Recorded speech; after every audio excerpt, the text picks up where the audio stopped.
They laugh at the black electrician, but their smiles fade when they know who she is. A black woman walked into Willow Creek Inn with a battered toolbox in her hand. She wasn't welcomed.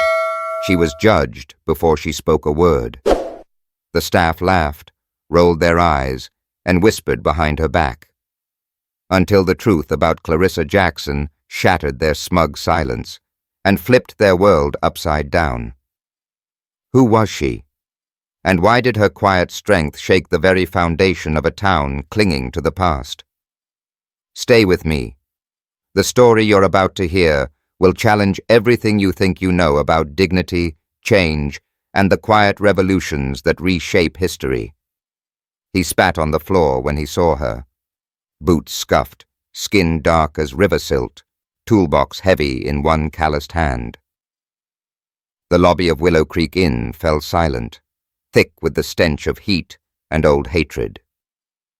Mr. Cole barked a laugh, sharp and mean. Bobby Lee slapped his thigh. Samantha bit her lip, pretending not to see. They didn't ask her name.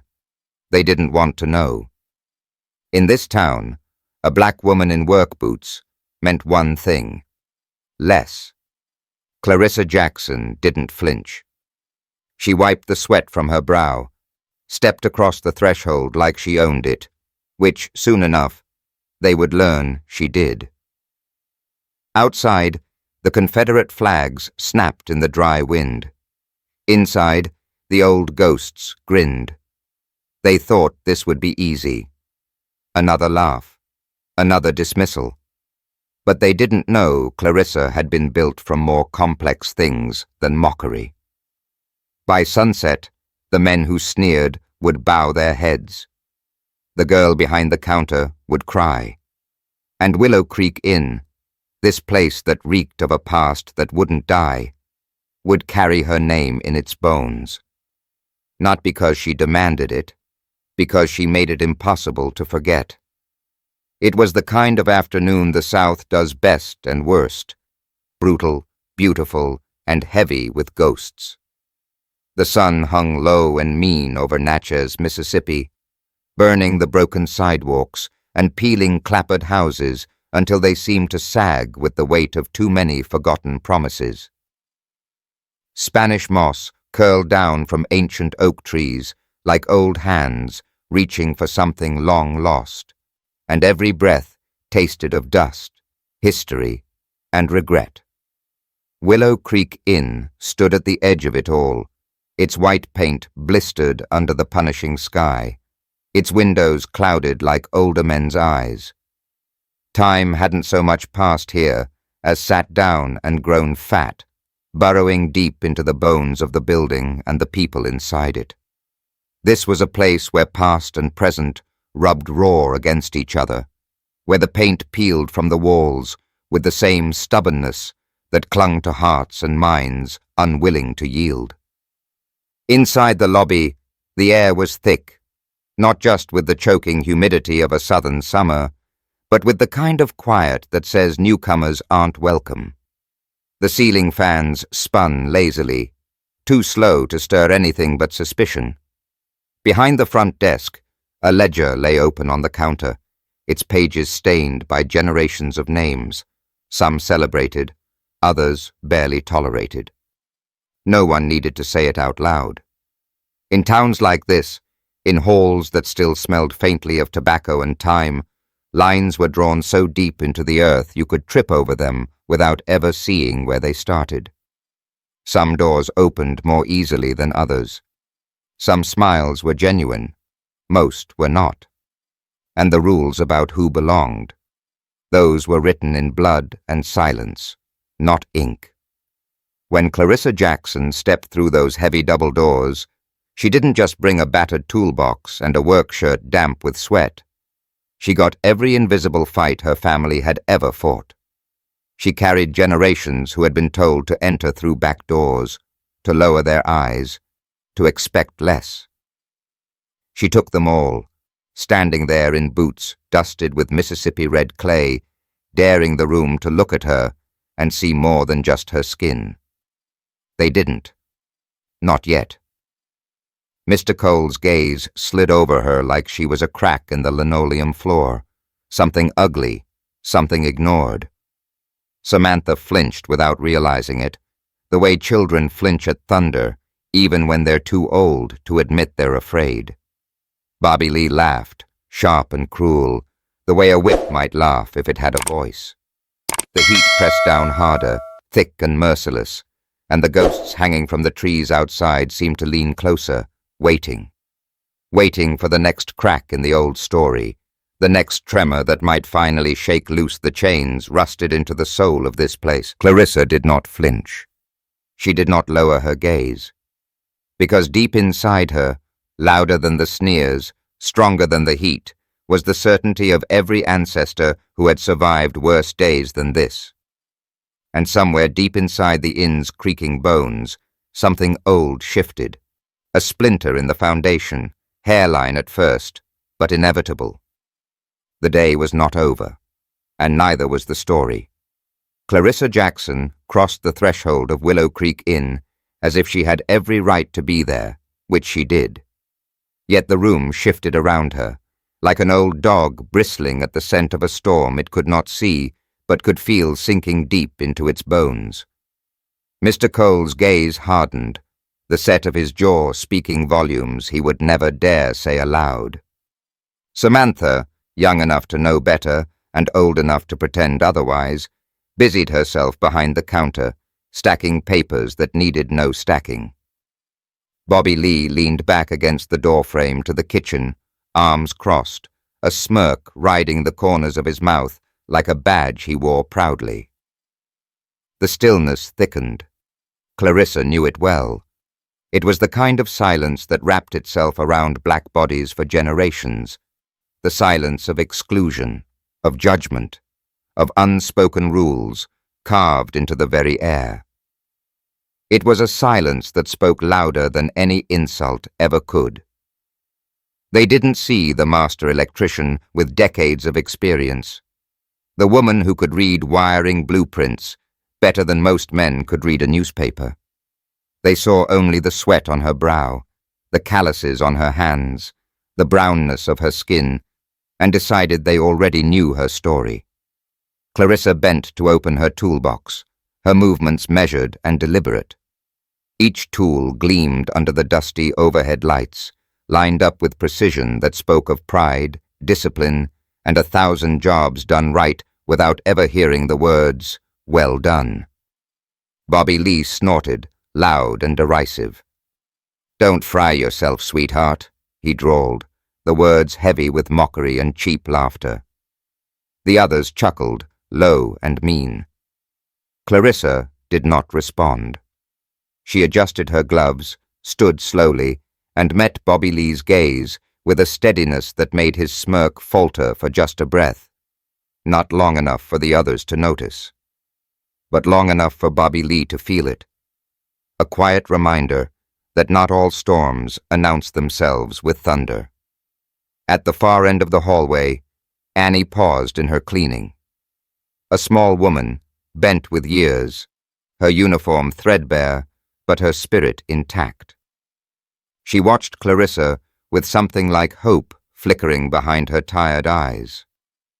In her hand, a rag soaked in lemon-scented cleaner dripped quietly onto the floor. Without a word, Annie disappeared into the kitchen and returned a moment later with a glass of sweet tea, its surface beaded with condensation.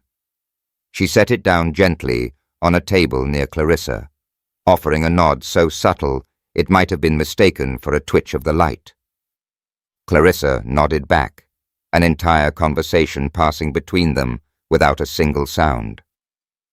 Outside, the sun bore down heavier, and the Confederate flags along Main Street hung limp against their poles, as if even they felt the weight of something shifting, something old and brittle beginning to crack.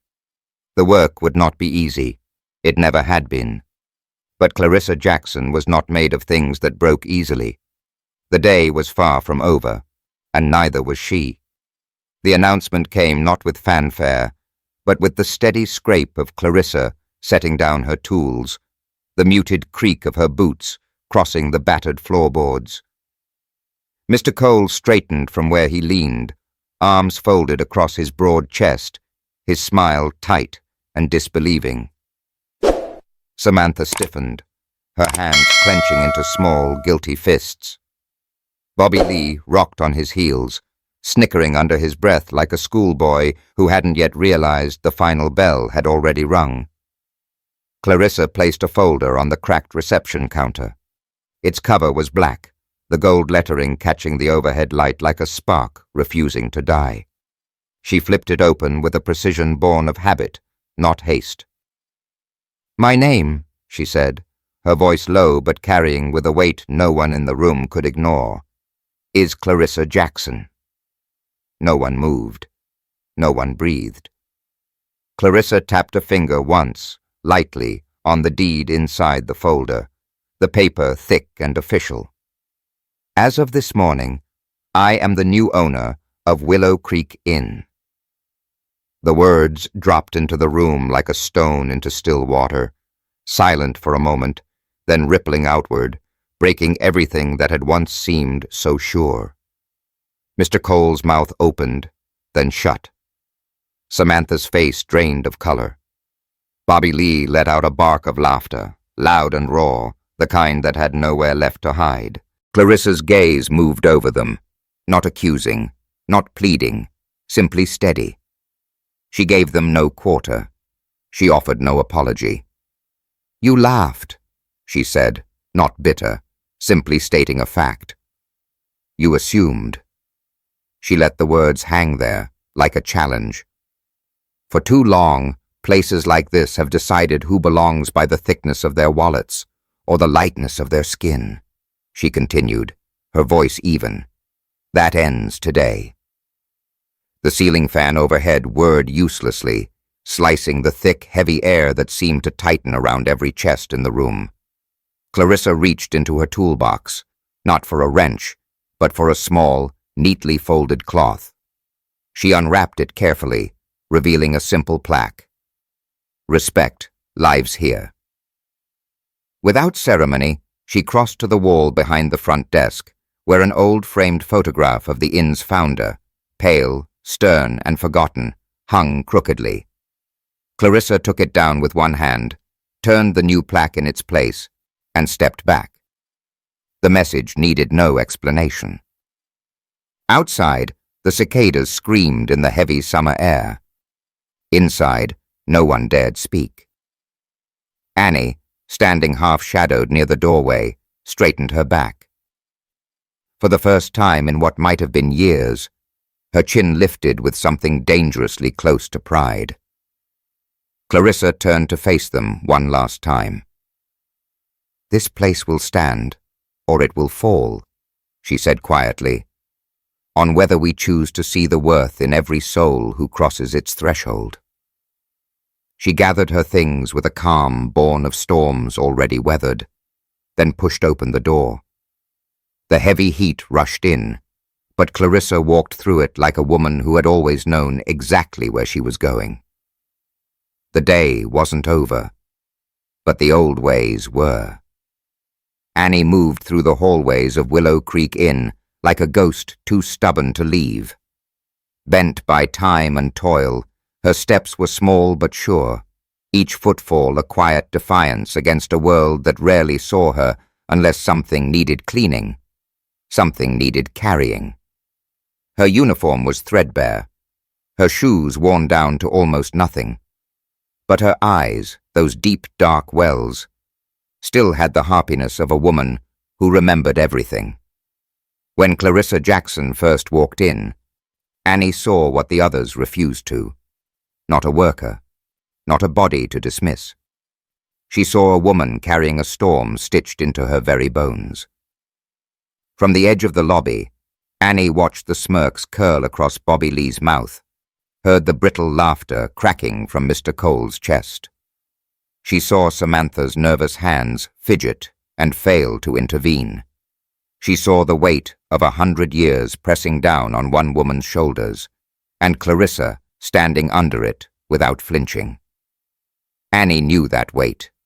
She had carried it in laundry baskets, in scrub buckets, in silent prayers, whispered to ceilings that never answered back. She had watched better men and stronger women crumble beneath it. And yet, here was Clarissa, her head high, her hands steady, daring the world to look and see. Annie didn't make speeches. She had learned the hard way that sometimes a small act of kindness spoke louder than any sermon. So while the others snickered and sneered, Annie disappeared into the kitchen. The room buzzed with the smell of frying grease and stale cigarette smoke. She bypassed the glares from the kitchen staff, moving with the ease of a woman who had spent her life being overlooked. From the back counter, she poured a tall glass of sweet tea, cold, sweating with condensation under the dim lights, and cradled it carefully between her hands. The glass was chipped. It didn't matter. It was what she had. She carried it out, walking slowly and deliberately, and set it down next to Clarissa's toolbox without saying a word. Just a nod. Just a look.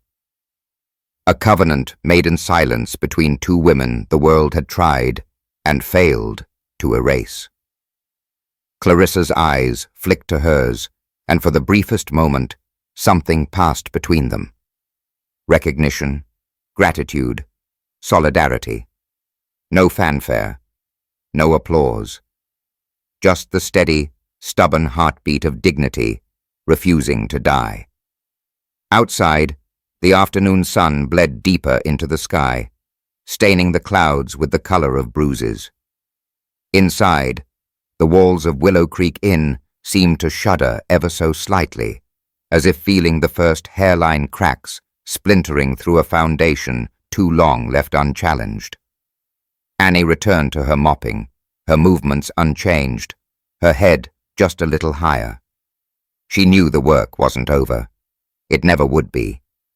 But today, she had done her part. Today, she had stood beside a storm.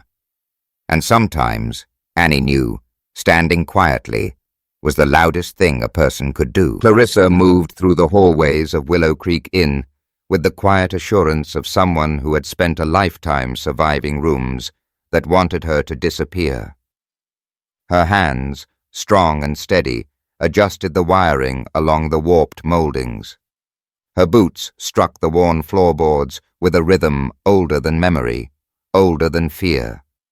Mr. Cole watched from his office doorway, his arms folded tight across his chest, eyes narrowing with something he could no longer name.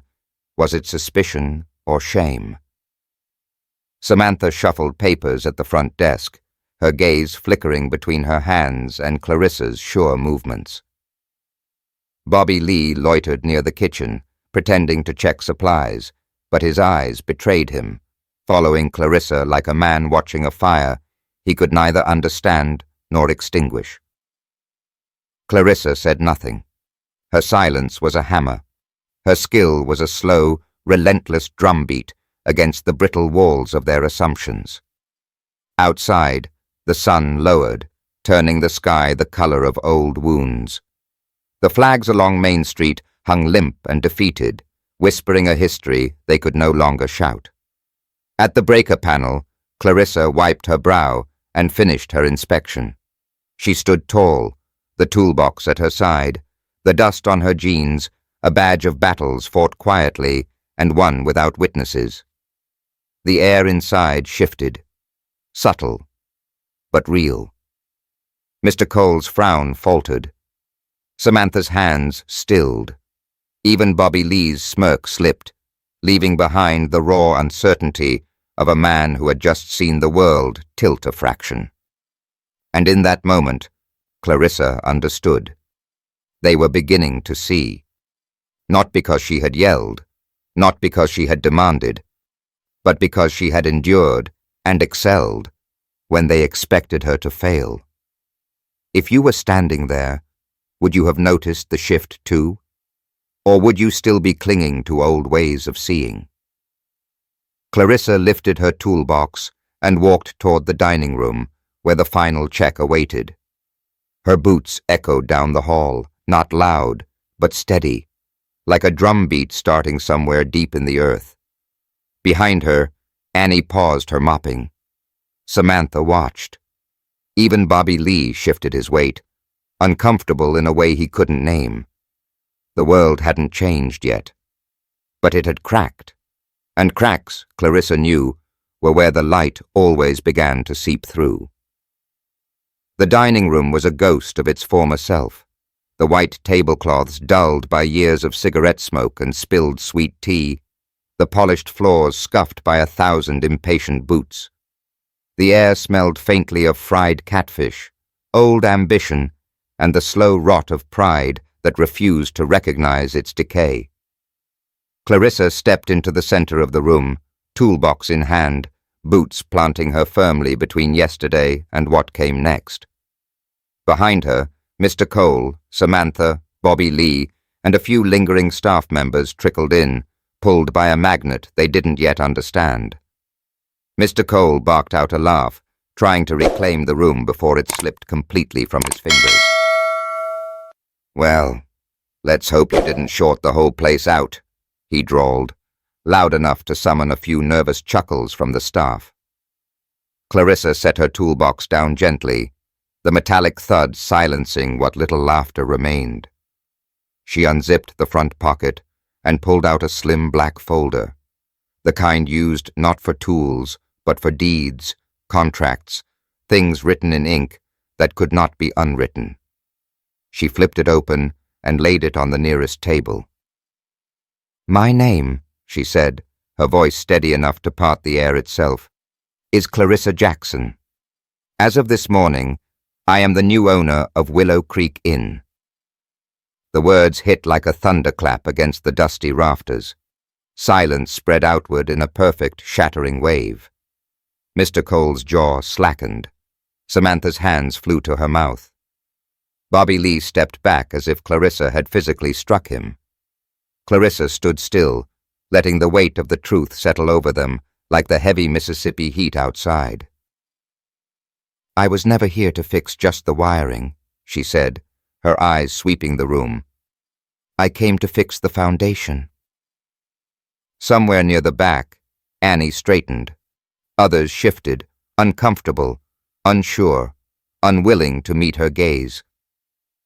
Clarissa reached into her toolbox once more and pulled out a plaque she had prepared, unadorned and straightforward.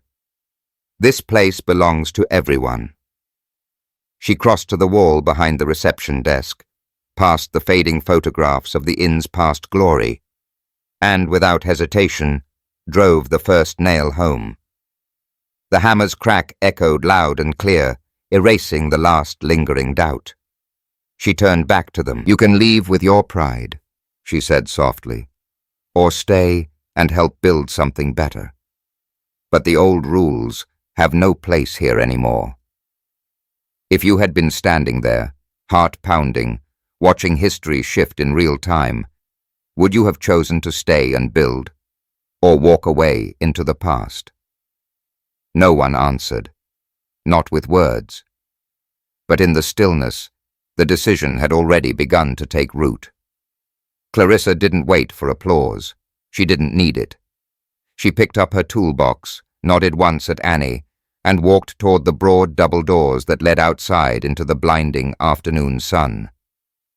Behind her, for the first time in decades, Willow Creek Inn breathed something close to freedom. The days that followed were quieter. Not the kind of silence that smothers and excludes, but the type that holds its breath, listening, wondering what will come next. At Willow Creek Inn, old routines stumbled, hesitated, and began to shift like tired gears, grinding into a new, rhythmic pattern. Some staff members packed their belongings and left without a word, unable or unwilling to stay in a place that no longer adhered to their unspoken rules. Others lingered in doorways, watching Clarissa work, unsure whether to fear her, admire her, or both. Annie stayed, of course. She worked the same as she always had, but now, every sweep of her mop across the cracked tile floors seemed to write a new story into the bones of the building. Samantha, once so quick to look away, started asking questions, small at first, careful, almost shy. She inquired about the wiring, repairs, and other things she had previously pretended not to notice. Clarissa answered, when she had time, with patience born from knowing that real change doesn't come from shouting people down. It comes from inviting them to see if they're willing. Mr. Cole kept his distance. Pride has deep roots, and not all of them are easily pulled free. But even he, in his way, began to soften. The way he held the door open without muttering under his breath.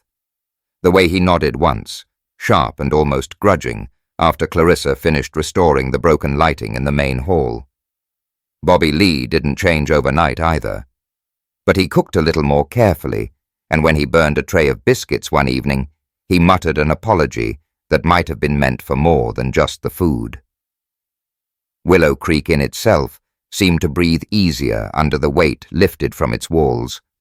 The old oaks outside swayed in the humid breeze, as if murmuring approval.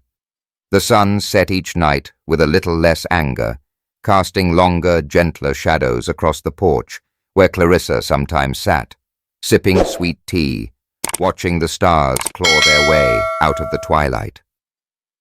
Change didn't roar in all at once.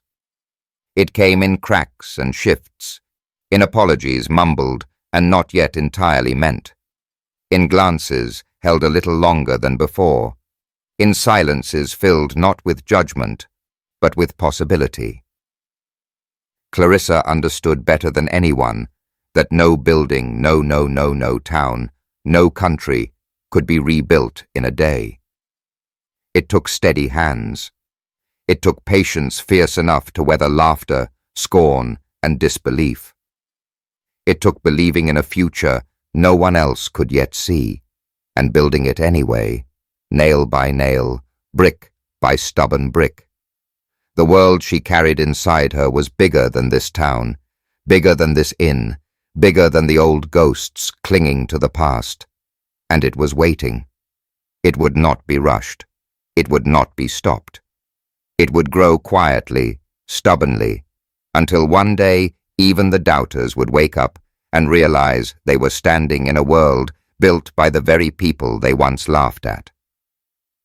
Clarissa smiled once, faint and fierce, as she watched the stars come out. There was work yet to do, but the foundation was already laid, and nothing could shake it now.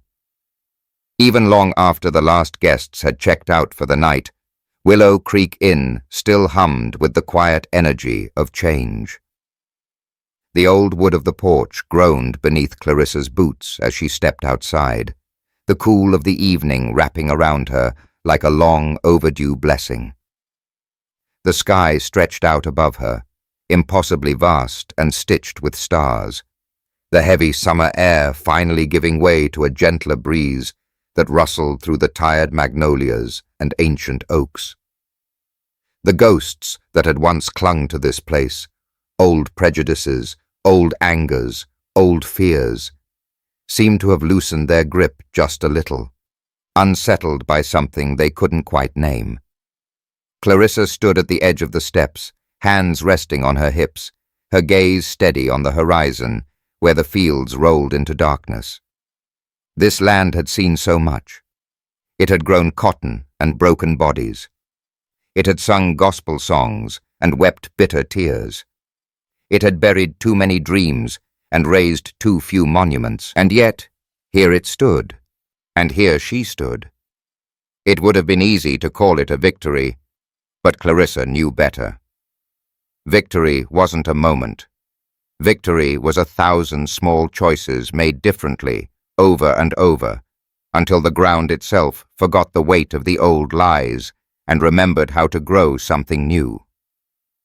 Inside, the inn settled into sleep, the soft murmur of Annie's mop gliding across the floors, the muted clink of Samantha stacking glasses, the low rumble of Bobby Lee cleaning his station without being asked. Nothing dramatic, Nothing for headlines. Just the quiet, necessary work of rebuilding. Clarissa turned her face to the stars.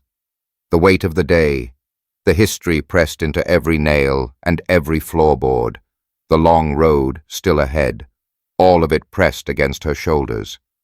And still she stood. There was no audience to applaud, no fanfare to announce the change, just the steady heartbeat of a place beginning to heal. She smiled, a small, private thing, and let herself breathe in the night, fully, completely. Tomorrow would bring more work, more conversations, more cracks to mend, and walls to rebuild. But tonight was for claiming a different kind of ground, the kind no deed of sale could grant, the type that lived in the hearts willing to do better.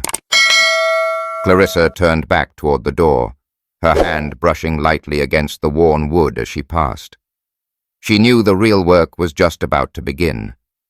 But for the first time in a long time, she didn't have to do it alone. And somewhere deep in the marrow of the old inn, something, somewhere, exhaled. Some stories aren't meant to end neatly, tied with a bow. They are intended to settle into our bones, to unsettle our habits, to remind us that change often begins not with grand gestures, but with the smallest acts of courage. Clarissa Jackson didn't shout or demand. She didn't fight fire with fire. She stood her ground with dignity and quiet excellence. And in doing so, she turned the heavy wheels of history one notch forward. Some battles are fought without banners, without crowds. They are fought in quiet rooms, in unseen choices, to stand tall when the world expects you to kneel. Clarissa didn't just fix the broken wiring of an old inn. She repaired something far more profound. The silent expectations, the unspoken divisions, the tired lies passed down through time. Change rarely crashes in like a storm. It comes like a crack in old stone, widening with each patient, stubborn step forward. It comes when one person dares to carry more dignity than bitterness, more hope than hurt. Mr. Cole, Bobby Lee, Samantha, Annie, they each played a part in the slow unwinding of an old, tired story. Some clung harder to the past, some hesitated at the edge of change, and some, like Annie, chose to offer a small light in a darkened room. What part of Clarissa's journey speaks to you the loudest? Where in your life are you being called to stand quietly but firmly for something better? If this story resonated with you and reminded you that small acts of resilience and kindness have the power to change the world, share your thoughts in the comments. Your voice matters. And if you'd like to hear more stories that honor quiet courage and relentless hope, remember to subscribe to our channel and join us on this journey. Thank you for taking the time to be here today. I look forward to hearing which part of this journey resonated with you the most.